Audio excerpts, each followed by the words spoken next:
Ναι. Γεια σας από τα φυτόρια Γραφιώτη. Θα θέλαμε να σας δείξουμε μια καινούργια τεχνολογία στη φύτευση καρυδιάς. Βρισκόμαστε σε ένα αγρό που είναι 4 ετών. Σε αυτό το χωράφι έχουμε φυτέψει φυτά καρυδιάς, όπως βλέπετε. Είναι πλήρως ανεπτυγμένα, σε καλή κατάσταση. Να σας πω από την αρχή ότι η φυτεία είναι σε χαμηλό υψόμετρο, όχι πολύ ψηλό, και είναι χωρίς νερό, είναι ξηρική. Είναι μια δοκιμή, ένα πείραμα που θέλουμε να κάνουμε για να δούμε τι ποιότητα καρπών θα βγάλει το δέντρο και αν μπορούμε να εκμεταλλευτούμε περιοχές της Ελλάδας χωρίς νερό. Βλέπουμε εδώ πέρα δεν είναι πάρα πολύ μεγάλη η ανάπτυξή τους σύμφωνα με την ηλικία τους, αλλά είναι αρκετά ανεπτυγμένα.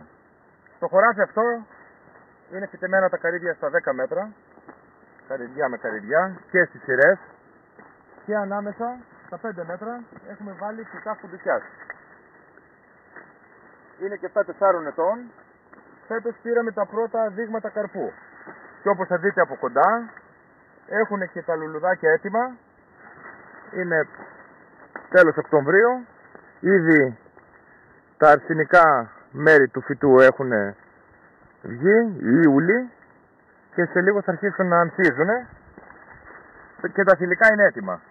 Φαίνονται εδώ πέρα και τα θηλυκά. Την 5η χρονιά θα έχουμε πολύ καλή παραγωγή από τα φουντούκια και από τα καρύδια όσα έχουν ανεπτυχθεί καλά. Η φουντουκιά, όπως θα ξέρετε, είναι φυτό του δάσους. Μπορεί να ζήσει πολύ εύκολα και σε παιδινές εκτάσεις. Δεν χρειάζεται πάρα πολύ ήλιο. Αγαπάει πάρα πολύ τη σκιά και γι' αυτό κάνουμε αυτή τη δοκιμή και είμαστε σχεδόν σίγουροι ότι κάτω από τα δέντρα της καρυδιάς όταν θα μεγαλώσουν δεν θα έχει κανένα απολύτως πρόβλημα. Θα παίρνουμε και τους καρπούς της καρυδιάς αλλά και τους καρπούς της φουντουκιάς.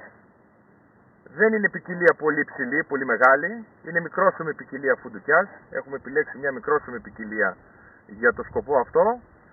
Και βλέπετε ότι μέχρι στιγμής, βέβαια είναι οι αποστάσεις ακόμη πολύ μεγάλες, όταν θα κλείσουν τα δέντρα δεν θα έχουν κανένα πρόβλημα, γιατί έχουμε παρατηρήσει ότι και στο δάσος, το φουντούκι είναι φυτό του δάσους, κάτω από καρυδιές, κάτω από άλλα άγρια δέντρα, η φουντουκιά δεν έχει κανένα πρόβλημα να παράγει και να βγάλει τους καρπούς της. Το μόνο βέβαια που λογικό είναι, αν ποτίσουμε, σίγουρα θα έχουμε περισσότερη και καλύτερη παραγωγή. Αυτό είναι το μόνο σίγουρο. Αλλά μέχρι στιγμής, τα 4 αυτά χρόνια, επειδή το χωράφι είναι μακριά από γεώτρηση, δεν έχει δικό του νερό, ο παραγωγός έκανε την επιλογή αυτή και θα το δούμε κι εμείς, τα άφησε χωρίς νερό. Καθόλου νερό. Μόνο από τη βροχή. Είναι μια πολύ καλή πρόταση για να παίρνουμε περισσότερη παραγωγή από κάθε στρέμμα χωραφιού. Και τους καρπούς της καρυδιάς και τους καρπούς της φουντουκιάς. Είναι και οι δύο ξεροί καρποί, έχουν πολύ καλή τιμή στην αγορά και είναι διπλό εισόδημα, θα έλεγα, για τον παραγωγό. Αρκεί να επενδύσει και να κάνει αυτό το βήμα, να φυτέψει με αυτόν τον τρόπο. Εγγυούμαστε ότι τα αποτελέσματα θα είναι πολύ καλά. Θα το δούμε και στην πορεία βέβαια. Μπορούν όσοι ενδιαφέρονται να έρθουν σε επαφή μαζί μας και να το κουβεντιάσουμε από κοντά. Ευχαριστώ πολύ.